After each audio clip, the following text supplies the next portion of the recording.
Let's take a breath, settle in, get mind and body together.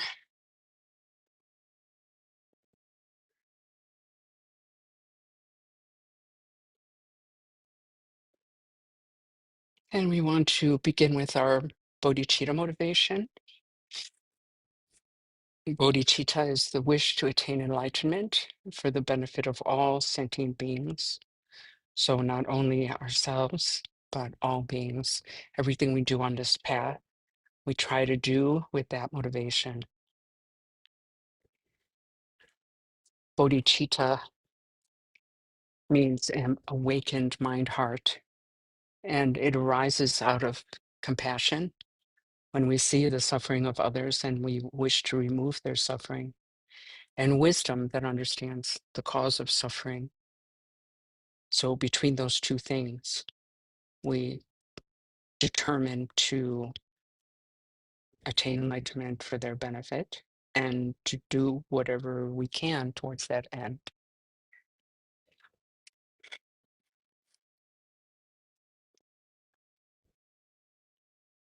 Are there tissues? Yes. Kunsanda Sankarab Shiri Sam Pamakara Jabani Shuna Susunabnata Tingasaso Katanamanam Nasawanta.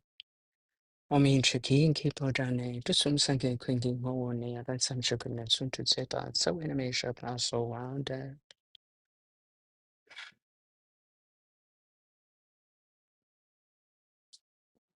Okay, so today's Valentine's Day, so happy Valentine's Day, everyone. And so we're going to focus on love today, okay, for the talk and also for the meditation, Peter. So my first question is, what is love? And you can answer in the chat as well. What is love? How do you define that? Really anything that real love is, that this desire to help and alleviate suffering that person, alleviate suffering for that person, regardless of their condition.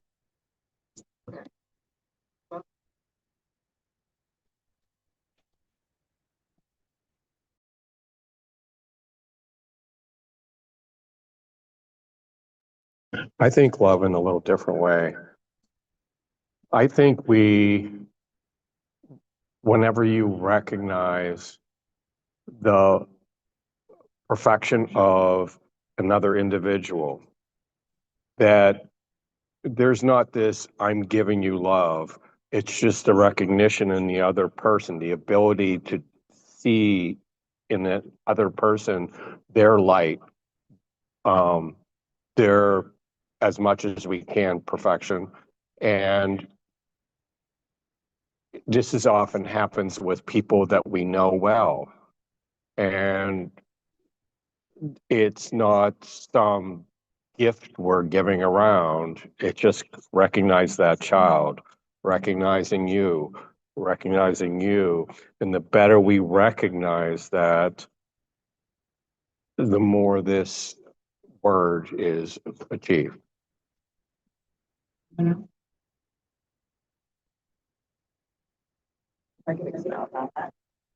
Mr. Microphone. Mr. Microphone. Yeah, to that same vein, I do feel that love is definitely feeling that connection with all living things and recognizing in another person that they're the same, or we're all an energy and we're all interconnected. So take that recognition of connecting with another person. It's what equates to me as love. It's real compassion. It's real empathy. The idea, the observation that, you know, some of you guys made that, oh, I never even really thought about the definition. Just as an aside, that's a really good point, because there's so much that we assume without examination. Yeah. And a lot of the Buddhist teachings are talking about, no, you have to look at that. Like, what do you mean by that? How are you actually defining that? How are you using that? Okay. So with something, I mean, we're not talking about anything particularly um, profound. I'm not asking about emptiness, right? It's just a word we use a lot. It's a word of our daily life, and we're still like, I'm not sure. The other thing is, I think that in this kind of situation, when um uh never mind. So there's various forms of love. Okay. So the next question I'm going to ask you though, okay, and for this, I think what I'm going to do is just have you come closer and do it that way, and hopefully that will work. So my next question, and you can put it in the chat for those who are um, on um, uh, this thing, YouTube. Okay. The next question is, uh, what determines who we love? This like, why is it hard to love everyone, or why do not we not love everyone, or what determines who we love, which is really, I think, the main point. So let's see. You guys can come up for an answer with that. I'm going to change the.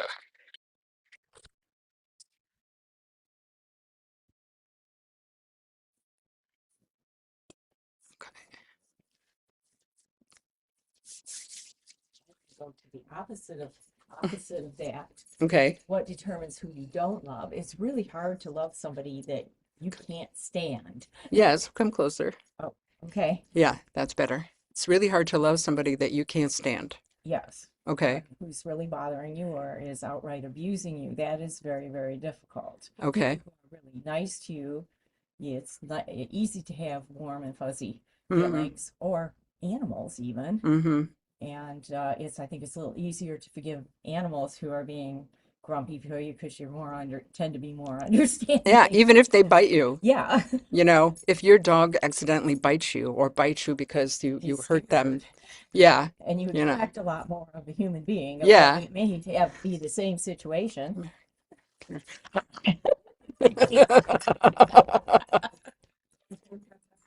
Okay.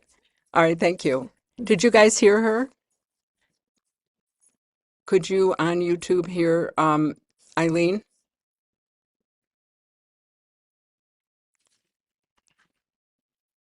Guys, could you hear Eileen? All right, well, I don't know. Nobody's responding. There's a lag, between this and YouTube, so it'll take a minute. I think that, okay. Okay. Maybe this is wrong. But I think, is this close enough?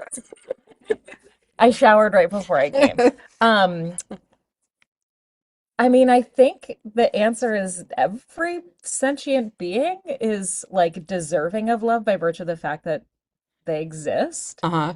And because I tend to think of it, and I practice this or try with my kids all the time, as an example, when they're acting, let's say, unfavorably toward me, Uh-huh. I'm trying to be better about remembering that it's because of some, something that's going on with them, Right. not because they're trying to be. And so, like, you think about, like, even a grown adult who is acting unfavorably, I try to remember, oh my gosh, what happened to you that is making you such a mean, terrible person?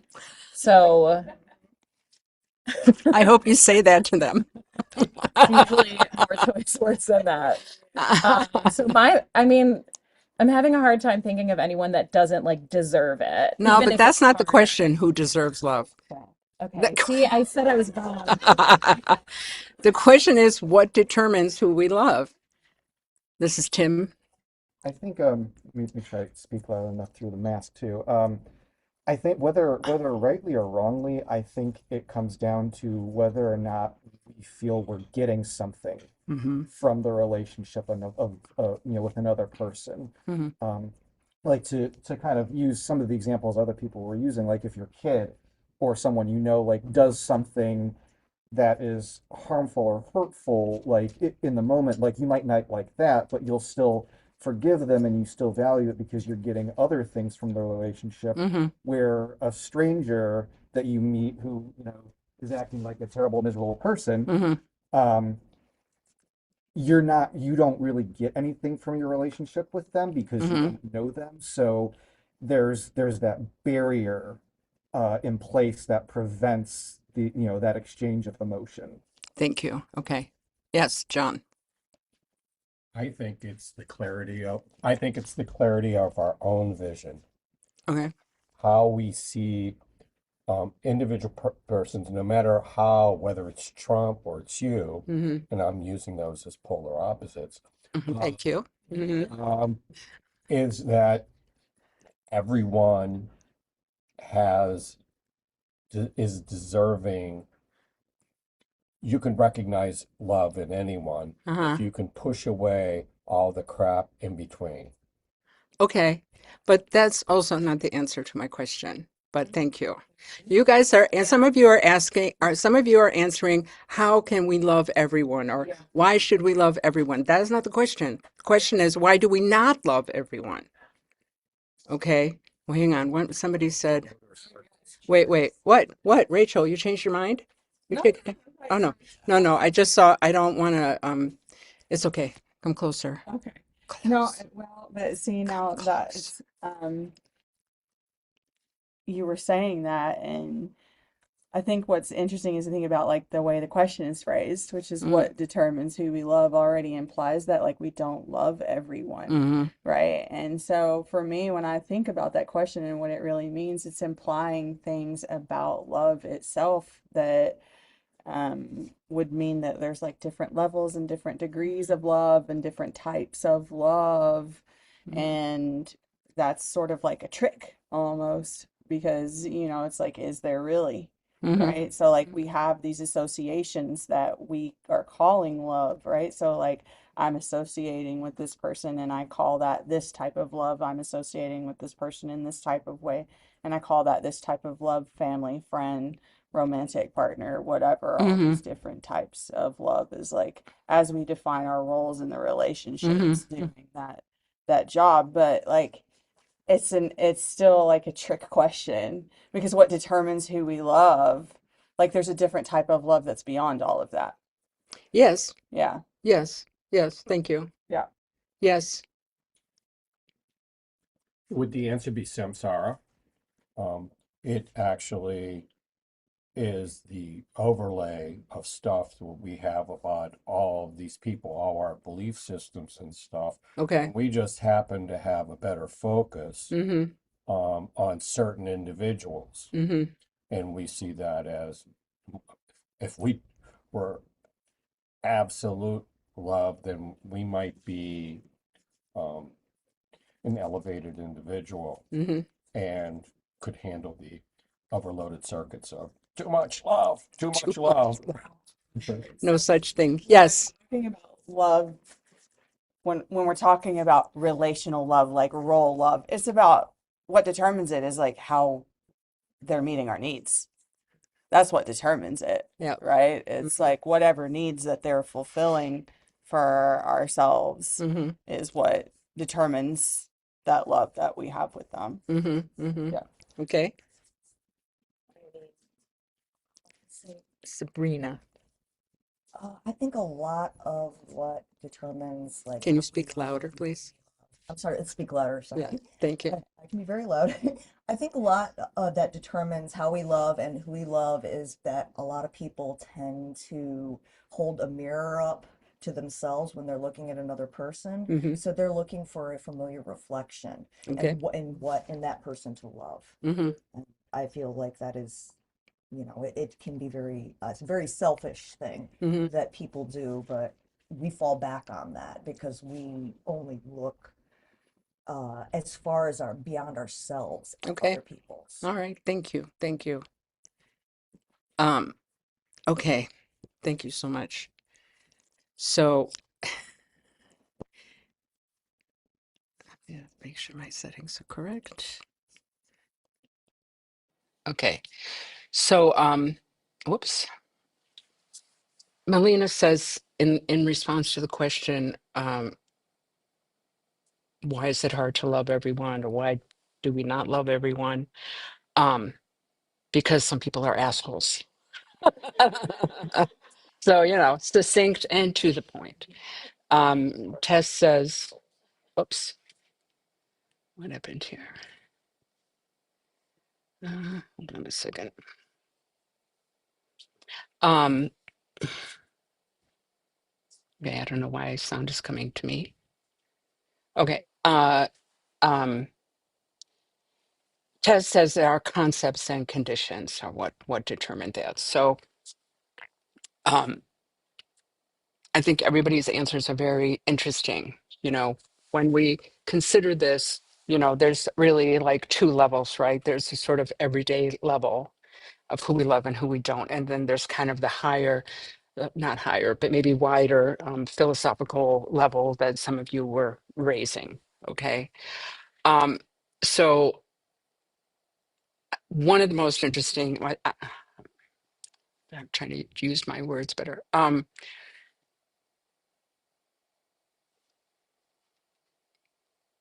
In Buddhism, they define love as wanting others to be happy and compassion as wanting others to be free from suffering. Okay. And it is really, something where some people pointed out like how we base love in a ordinary sense, okay, is putting ourselves at the center of everything. Okay. And please be aware that when I'm talking about this kind of stuff, I'm not talking about it as a criticism. Okay. I'm just saying this is how we do things. This is our habitual way of doing things. Doesn't mean we're bad people and we're going to go to hell, whatever. Okay. But that is how we typically do things, right? We typically, in very broad strokes, put people into three categories: those we love, right? Those we hate or dislike, and couldn't care less or neutral. Okay. I don't know them, whatever. Okay. So those we love because of what they do for us. And we'll never put it in those terms consciously, usually. Okay. But it is like that. They make me feel such and such a way. They agree with me on, various issues. We have the same blah, blah, blah. They do XYZ for me. If we examine that, we'll see. Right. Then those that we dislike, it's the opposite. They make me feel bad. They do XYZ to me. They don't agree with me on things. They blah, blah, blah. Okay. I really don't like them. Or we, say there's just a bad person and I don't like them. And then there's like the vast middle of those two extremes of just, like I said, couldn't care less. We use the word neutral usually in English for this category, but Pema Chodron adds this element at which I think is proper of just saying, because it has a slight negativity to it, of just like, I don't care. I couldn't care less. I don't know these people. Okay. So as you see, everything is about how it affects me. All right. And this is something that we want to work with from the Buddhist point of view. Okay. To see that. And it doesn't mean that, oh, you have to I don't know, just like get rid of your romantic relationships, and just invite anybody off the street to come and live with you and stay with you in your bed, whatever, it doesn't make any sense, right? Of course, we're going to have these distinctions. And these distinctions are not necessarily bad. Like we have to be um, discriminating in that sense, right? We have to know who is good for us and who is abusive. We have to make those kind of choices, okay? And then, like Rachel mentioned, like there's many types of love. And that's a really good point as well. Okay. So we have love between a parent and child, romantic love between friends, between in a family, and in our lives, we've experienced one or more of these types of love for sure. Okay. Sometimes we've been able to love someone very, very deeply. Sometimes in a more limited way. From the Buddhist point of view, our actual capacity for loving is boundless. We have the capacity. We're not using it typically, but we have this capacity. Okay. So, according to the teachings of the Buddha, we all have basic goodness, or what is called, sometimes called Buddha nature, which is not my favorite way of putting it because everybody has it, even if they never heard the word Buddha. Okay. It's just enlightened nature, really, is what it means. It means, in essence, that we are fundamentally good. Even the most wicked person has Buddha nature that they're not, accessing, but it is there. Okay. Um, so we all have these qualities of enlightenment within us already: love, compassion, generosity, etc. So the path is a process of uncovering these things. Okay. Um, and not introducing something that we don't already have. And this is an important distinction to make. Okay. Um, all right. So the Buddha is sort of the fact that we can progress on the path at all, on any spiritual path really, is, and not fall back, is proof that we have this basic goodness. If we are is proof that we have this basic goodness. If we were fundamentally bad, okay, we would always fall back to that. We could not progress. It would be impossible. Okay, yes.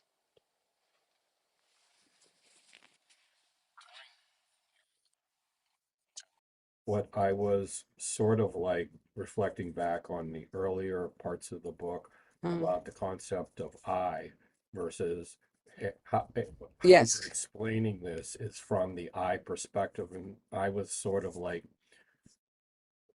knowing that we're not supposed to be I. Right. That's Okay. Yes. Yes, but it's hard to figure out how to explain it without it. My question was really not based on higher Buddhist philosophies. It's just based on our ordinary, day-to-day experience. Okay. But thank you. So what is it that keeps us from expressing this love to the fullest? That was my, second question, right? Define love, and then what is it that keeps us from expressing it to the fullest? Because if we look, we can say, I love everyone, but if we are really honest, okay, and we are thinking about politics, for example, we might feel that hatred and anger arising in us. That's not love. We might have road rage, right? That's not love. We might be extremely judgmental. That's not love, right? So we can say, if we're very elevated, which I kind of like this word that John brought up earlier, if we are an enlightened being or very spiritually advanced, definitely we can love everyone without exception. I mean, I've seen it in the teachers, it doesn't matter how nasty that person is, how mean they are, whatever, they love them the same as the person who is, whatever, following every rule and very kind and nice and so forth. Okay. So I think that, it's not that so what is keeping us? So it's not that we don't have the capacity. We have the capacity. Okay. We have the technology. Some people might not know that. You know that. You're too young for it. $6 million man. Huh? What? What? Oh, yeah. Too young. Billy Wood. So what? And there might have been certain times in your life when, like, your capacity for love totally surprised you and amazed you, right? That's usually with people who are already close to us. Uh, so what keeps us from the full expression of our love is our ego clinging, actually, ultimately. Okay, and that's a big subject. We're really like spent. We're not going to have any time for meditation. I'm trying to figure out what to do. There's nobody after us. You could go on to 4 o'clock. Well, I'm sure we could, but I know that people have schedules to keep also. Oh, well, how come I'm not getting ice cream? Um, okay.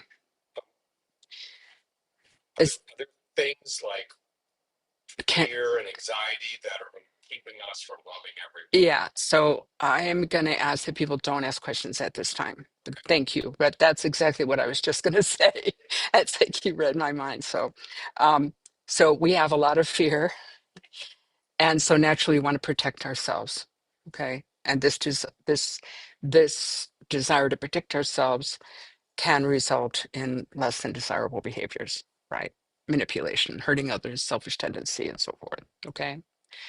Um, so this kind of thinking arises from several misconceptions about the way things actually work. Okay. First, we make the mistake of believing we are independently existent beings, permanent and substantial. All right. That is the root of ignorance. Okay. Um, but even the most cursory investigation shows us that this is not true. Okay.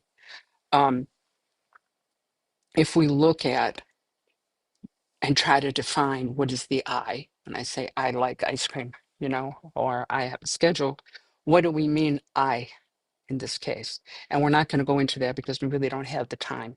But it's worthwhile, if you want some homework, to do that, to ask yourself, how do you define the I when you say I am, I think, I do, me, my, all right? The second is we make the mistake of thinking we're fundamentally different from others. So now we're getting into some things that John raised earlier. Okay. We're not. We're so much the same. We're not the same. It's not an idea of like one mind, make me one with everything, kind of woo-woo sort of notion. But we are very much the same. Okay.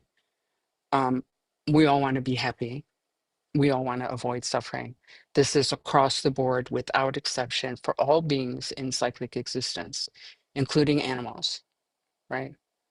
If you see, you know, an ant walking across the table and you start to tap on the table, the ant will start to run, right? Why? Because they're afraid. They want to protect themselves. They want to be happy. They sense danger, right? So even in this little being, this concept is the same. Even in when we act in negative ways, when we tell a lie, when we harm someone, when we cheat on our partner or whatever it might be, we do that with the wish to be happy and the wish to avoid suffering. We're not going to necessarily frame it that way consciously, but that's the underlying motor of this action, this kind of action. Okay. We are, all of us, more or less enslaved to our emotions and negative habits, right? We are the same in suffering from sickness, old age, and death. We're all in the same boat. And if we can reflect on this, it's a really good way to open our hearts to others. If you look at someone like Trump, for example, I hope I don't get shot. It's easy to feel disgust, hatred, anger, etc., towards that person. Okay. But if we look at them and they're from a point of view of how they are suffering, it becomes much easier to have compassion for them. All right. Super important to understand that having compassion for someone doesn't mean that you agree with what they're doing or think that what they're doing is okay or that you shouldn't try to fight against it or any of that. It's just what's in your own heart towards that person. I mean, have you seen this guy's mother, for example? And she said in public, he's an idiot, I hope he never, whatever, wins the presidency, whatever. This guy is so insecure and spends his entire life searching for praise and validation to such an extent he's willing to destroy the world for it. You know, such a depth of selfishness and um, warpedness that he's okay with um, abusing children, you know, even killing children if some of the stories are true. So when you have someone that's in such a state of utter confusion and utter, I don't know what the blindness, you know, it becomes almost inevitable that we have compassion for them. And when we think about the law of cause and effect of what's coming down the pike according to karma for someone like that, it becomes even stronger to have compassion for them, because every act that this person has done and will do will come back to them at some point in the future, okay, in a stronger way than what they've done to others in this life. And it's horrifying. Okay. So we can have this root of compassion in our own hearts while we're protesting ICE, for example, you know, while we're doing whatever we can to, in whatever capacity we have, and, you know, to bring more love and wisdom and compassion into this world and to fight against this way of thinking. Okay. So, yeah, the third mistake that we make is we think we lose something when we love. So I'm gonna have some quotes here from the Dalai Lama. But in fact, loving brings us happiness. Okay, Dalai Lama says the greatest degree of inner tranquility. The greatest degree of inner tranquility comes from the development of love and compassion. The more we care for the happiness of others, the greater our own sense of well-being becomes. Cultivating a close, warm-hearted feeling for others automatically puts the mind at ease. This helps remove whatever fears or insecurities we may have and gives us the strength to cope with any obstacles we encounter. Can you give this box to Rachel on the end there? Thank you. Fourth, we make the mistake of solidifying our relationship to others. Okay. This means, as I said earlier, right, we identify a small group. Right? These are the ones I love. These are the ones I hate. These are the ones I don't care about. But this is a false understanding because our relationships are changing all the time.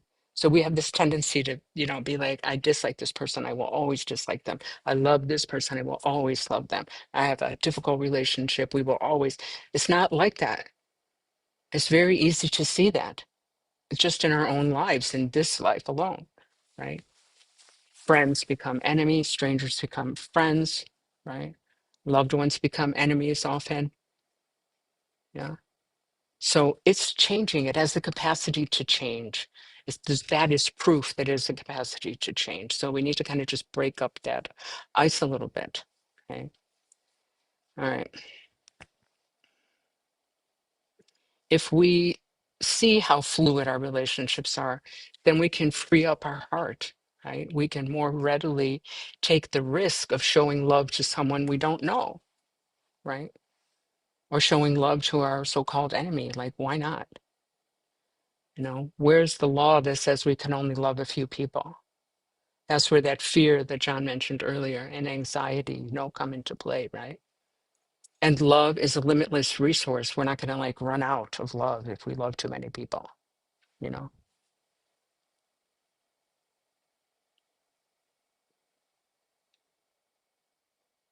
Sometimes our love is contaminated by self-interest. Yeah. This happens a lot in romantic relationships and sometimes in friendships too, right? We get into a kind of trade mentality.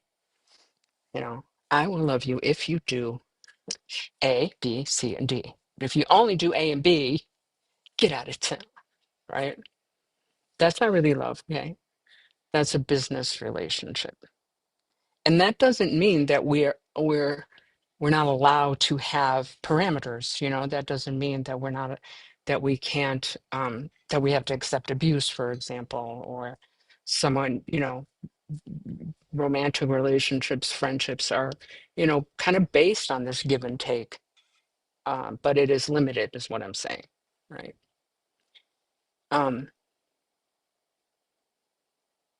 Real love doesn't take stock of whether the person is behaving in a way that we deem proper or not. As Rachel, I don't know which one of you came first. Rachel 1 was saying, thing 1 and thing 2 was saying, right?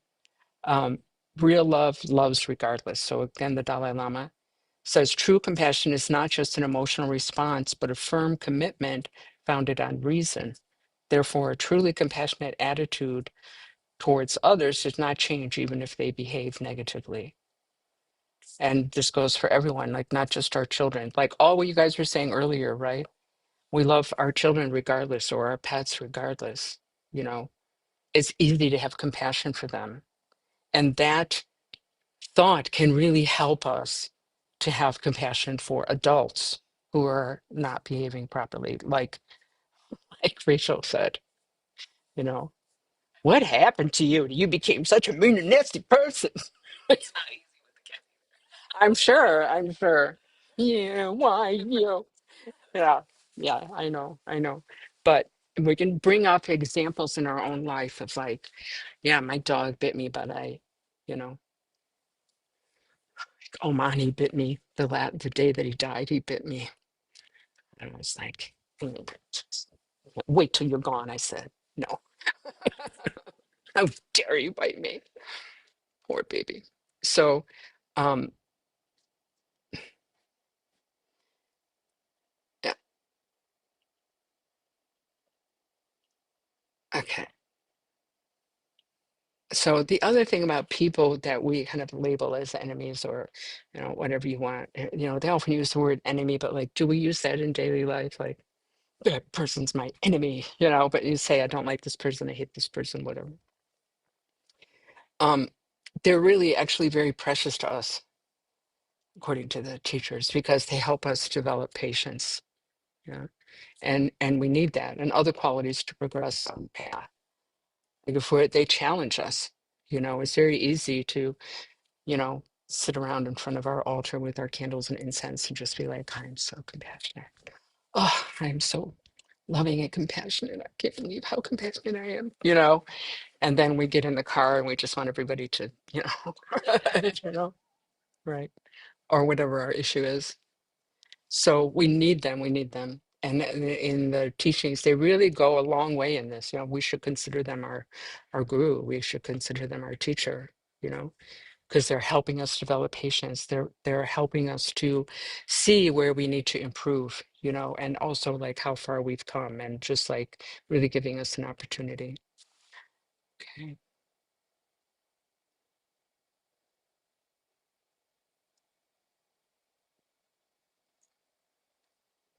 And I'm skipping.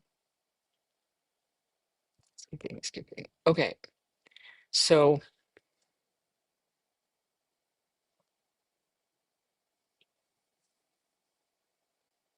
we have this innate capacity for love. The Dalai Lama points out that we actually need love to survive. You know, like babies, for example, who have every need met except love, will die. They die. It's crazy, you know? So we need love to survive, not just individually, but collectively as well. And this is, you know, um, like the Darwin's theory of like survival of the fittest. I don't remember if it was like misunderstood, or I think it was sort of misunderstood. It's really like survival of the most cooperative. In fact, it's the species that survive the most are those that work together, that are aware of others, you know. Okay. So we need that. And if we want this planet to survive, we need to develop this true sense of altruism, right? So according to the Dalai Lama, again, um, love is the only thing that, quote, can remove the self-centered motives that cause people to deceive and misuse one another. Finally, he says, I believe that at every level of society, familial, tribal, national, and international, the key to a happier and more successful world is the growth of compassion. We do not need to become religious, nor do we need to believe in an ideology. All that is necessary is for each of us to develop our own good human qualities. Okay. So how do we develop this limitless love, right? How can we bring this quality up to the surface, right? Into our hearts and to habituate ourselves to it. It's a practice, right? Gradually extending the circle of love until it does encompass all beings without exception. Yeah. We have this capacity. We just need to practice kind of widening our circle, little by little. There's never a instruction to, in an instant, just love everybody, or if you're in the middle of um, a dispute with someone, or someone has been very cruel to you. The instruction is not just like, let them be cruel to you. The instruction is not to just turn on a dime and just be like, well, now I unconditionally love this person, because it's not wise. Like, we don't work like that, you know. So Shanti Deva, okay, in this book, The Way of the Bodhisattva, right, by Shanti Deva, this is the classic, seminal text on compassion. It's a beautiful book. If you don't already have it, if I had to recommend one book, it would be this one. Okay. In this book, he says, the hell are they talking about? What was I saying? Oh yeah, yeah. So in this book on the teachings on patience, right? Developing patience, chapter 6. He says, if you find yourself in that state of, anger, and like you want to do something, you want to say something, remain like a block of wood, is what he said. Remain like a log, remain like a log. And like, that's so kind. Really, he's not saying, shame on you, you should, you shouldn't do that. You should just love and, be done with it. No, it's like, just chill out. Just don't say anything. Don't do anything. That's the first step. So you're kind of just shifting into neutral so that you're not running off into the wrong direction, right? Of acting or saying the things that you might be tempted to do or say, right? Just don't do anything. That's the first step. And then from that place, then we can gradually, through study, reflection, meditation, kind of be, sort of work on loving more, work on extending our circle of love. And that comes through, like I said, studying the teachings, contemplating these things, oh, what is love really? Baby, don't hurt me, right? I'm so grateful that you're getting my jokes. So, yeah. And being aware of ourselves and how we are moving through the world, being aware of our mind, right? This is where meditation comes into play. That is so helpful. It's just like one of the most helpful tools that we can have, right?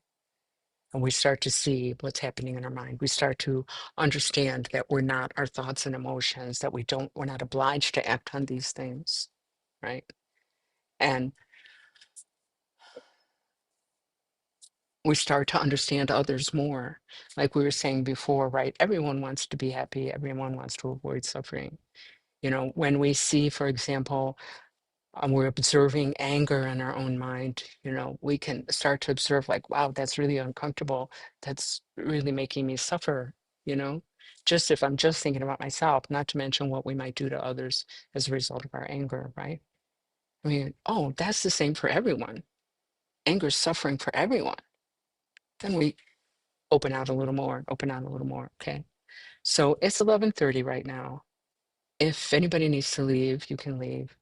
Um, just leave. It's okay. So if you can stay, we're just going to do like maybe 10, 15 minutes more. Okay. Is that okay? All right. So we're going to do this loving kindness meditation. It's also known as metta. All right. Um, so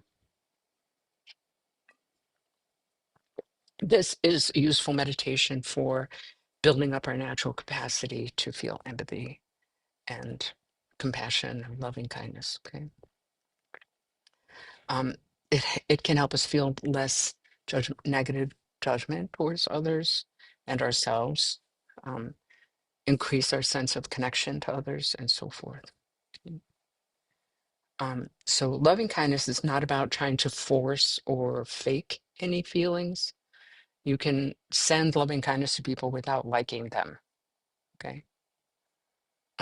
So don't get caught up in trying to fake a feeling or judging yourself for if you don't feel the way you think you should feel. Okay. We do loving kindness by repeating a series of phrases which serve as an anchor for your attention. Okay. So I will use the phrases, may you be safe, may you be happy, may you be healthy, may you live with ease. Okay. All right. So just sit in whatever position is comfortable for you. You can close your eyes if you like. Take a couple breaths.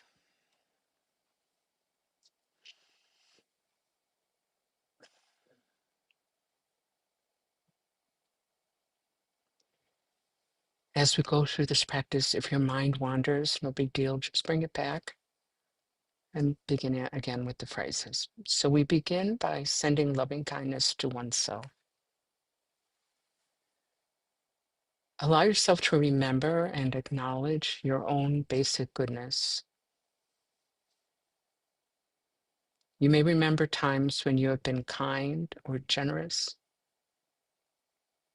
It may help to use your imagination and picture yourself as a young child standing before you, perhaps 4 or 5 years of age.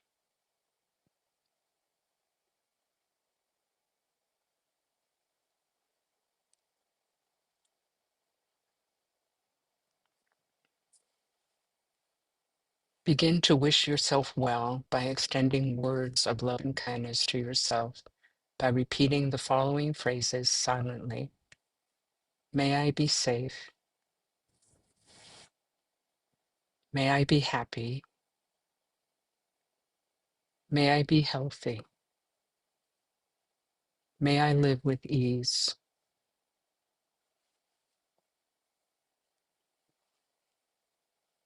Now we do the same for a loved one. Think of someone you care deeply about, someone who's been supportive of you.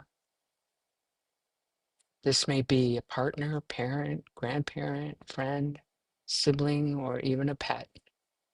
Someone you smile when you think of them. Say their name to yourself. Say their name to yourself. Call to mind their image as you get some sense of their presence. Then direct these phrases towards them. May you be safe. May you be happy.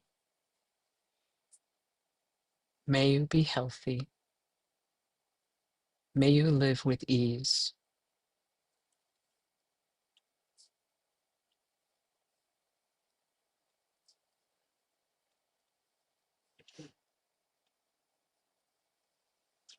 Now, for someone who is hurting or struggling, think of someone you know who's hurting or struggling. Say their name to yourself. Call to mind their image as you get some sense of their presence. Send all your wishes for well-being to that person. May you be safe. May you be happy. May you be healthy. May you live with ease.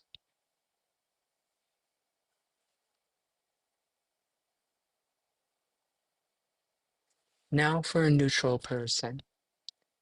Now think of an acquaintance, someone you don't know very well and toward whom you don't have any particular feelings, someone you feel neutral about. You may see this person regularly, but don't necessarily know their name. You and this person are alike in your wish to have a good life. Direct these phrases towards them. May you be safe. May you be happy. May you be healthy. May you live with ease.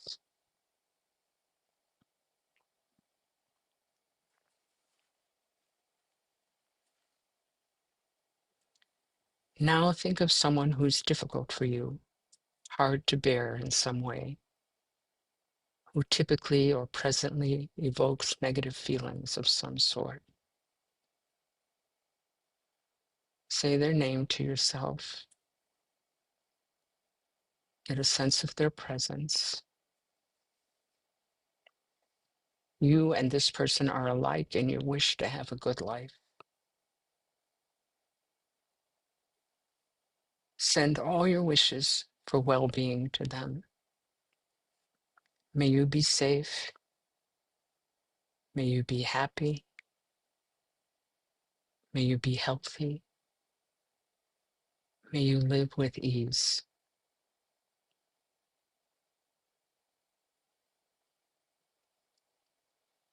Finally, we direct these phrases towards family and friends, all the people you know, and then out to all living beings everywhere, extending your wish of for happiness and health to everyone, everywhere.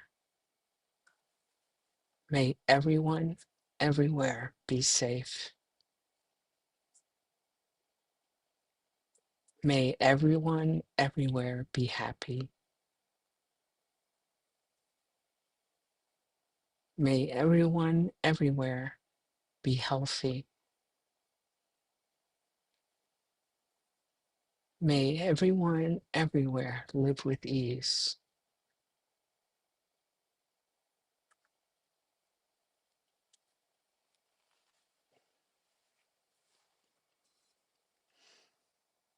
As we finish this practice, just take a few deep breaths. When you hear the sound of the gong, just open your eyes.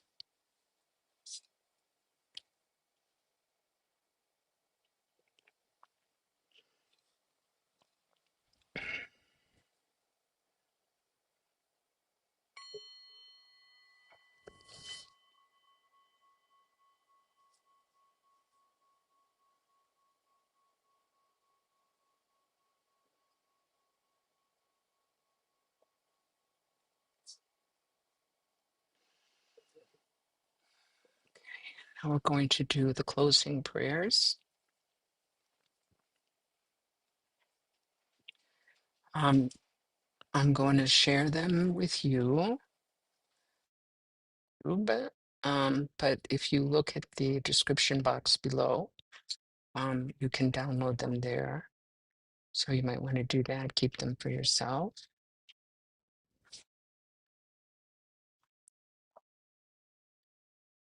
Okay. So we're going to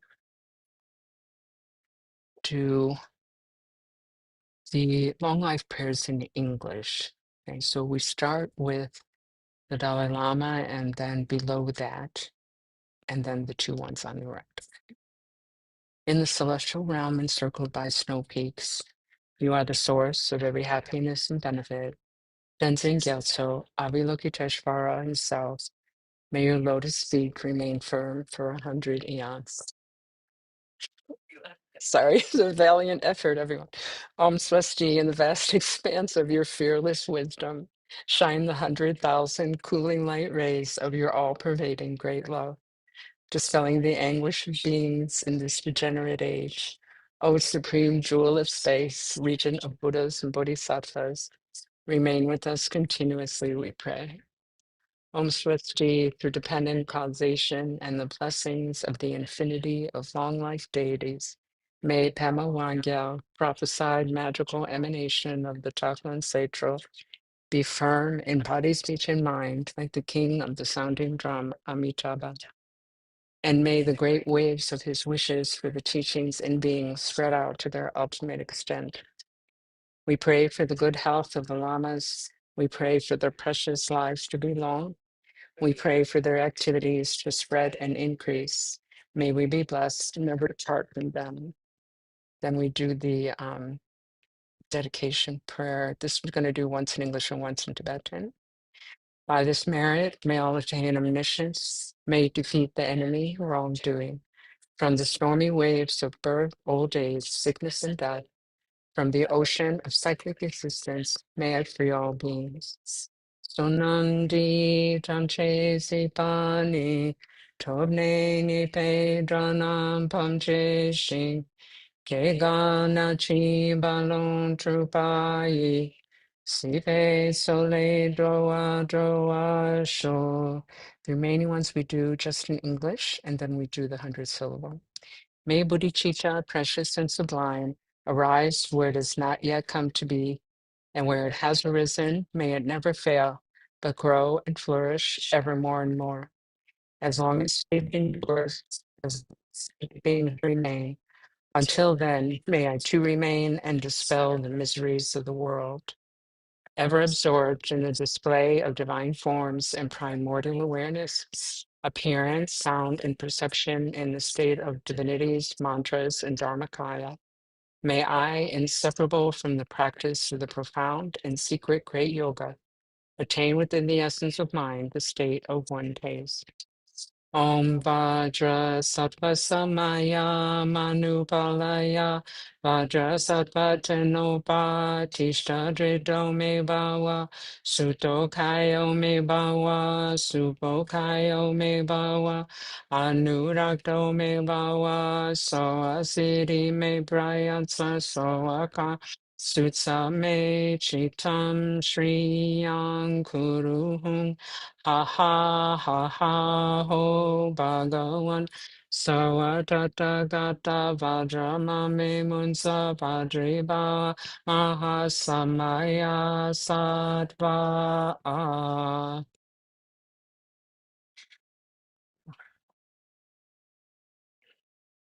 All right, so I have a couple of announcements. Before you go. So first of all, this coming week is the Tibetan New Year, Losar. Okay, so we're going to be doing the Buddha Sadhana together on Tuesday at 7 p.m. Goes from 7 to 7:30. It might be a little bit later than that because Rinpoche is giving transmissions and sometimes it goes a little over. So you can just log in to Zoom and then we start when we start. Okay. If you haven't signed up for the newsletter yet, please do. If you have signed up for it, please read it. Please read it. So you can still sign up for the final session of Walking the Spiritual Path class, and we'll be starting a new class in May called Women of Wisdom. So look forward to that. Meditation every Saturday, always on Zoom, second Saturday of the month here and on Zoom. If you can make a donation, we so appreciate it. If you're here in person, we have various QR codes over there and a basket if you want to put something in. I think we're not supposed to ask for money, but don't tell anybody. If you are on YouTube, you can find all the information in the description box below. What else? Please like, subscribe, and comment on YouTube. Do it now, right now. Smash the like button. This really helps, really helps. Just we want to drive traffic here. We have like 300 subscribers. So like we're getting real big now, guys. So that it can really help, huh? While it's live, it's only like that way just the live chat that's available. So you have to like go back, but like the Oh, video, really? Oh, I didn't know that. yeah. Ah, You can like it. Yeah, don't. back and put a comment in after the fact. I see. Okay. Or you can also go back to the old ones and just, put whatever you want. I don't care what you put, but just, I mean, try not to be mean. Don't be haters, But that's really helps. And share, if you have friends or family that you think would be interested, share the site, the newsletter, the website, the whatever videos and stuff. Yeah, so right, LOSAR. So what we're going to be doing, because the first 15 days of the Lunar New Year are said to be extremely powerful for practice. We're going to be practicing together on Zoom every morning for 15 days, okay? From 7:30 to 8:30 in the morning. All right. The link for that, everything is in the newsletter. It's also on the site. If you look for group Zoom practice, it's there. It's that same link. There's going to be not going to be any teaching. It's not going to be any you know, instruction. We'll do like a short, generating bodhicitta motivation, and then we'll do the closing prayers at the end. But apart from that, it's just, you know, people practicing together, which can be really helpful if you want to practice, to feel like you're with others. You can come and go if you want. Like if you can't make 7:30, but you could make 8, just come at 8. If you can make 7:30, but you have to leave at 8, leave at 8. It's okay. You can just, it's not a strict thing. So that's what we're doing for Losar. The other thing I want to mention is um, adopting the dog that I fostered. Okay. So I'm going to share these pictures with you because she's adorable. And her name is Ginger Snap, but I just called her Ginger. I was fostering her so she could gain a little more weight, for her surgery. And she's a really good girl. She's funny and she's adorable. And go to Cuyahoga County Animal Shelter, which is on in Valley View, and pick her up. Pick up this freaking dog. Okay, she's perfect. I'll show you guys pictures after. Okay. All right. So that is all. Because my cat's suffering. 399. I don't know what 399 means, Tess. I don't know if that's a typo or whatever. How many subscribers you have now? Are you? Oh, I have 300. We have almost 400 subscribers, you guys. I'm going to get a YouTube channel soon. I know it. I'm just going to put it right here on the wall. I'm an influencer. Oh my God. So anyway, thank you, everybody. Thank you for all of you for coming here. Thank you for your patience for the delayed start and the delayed end. And happy Valentine's Day, man. I love ya. Oh, and I have a present.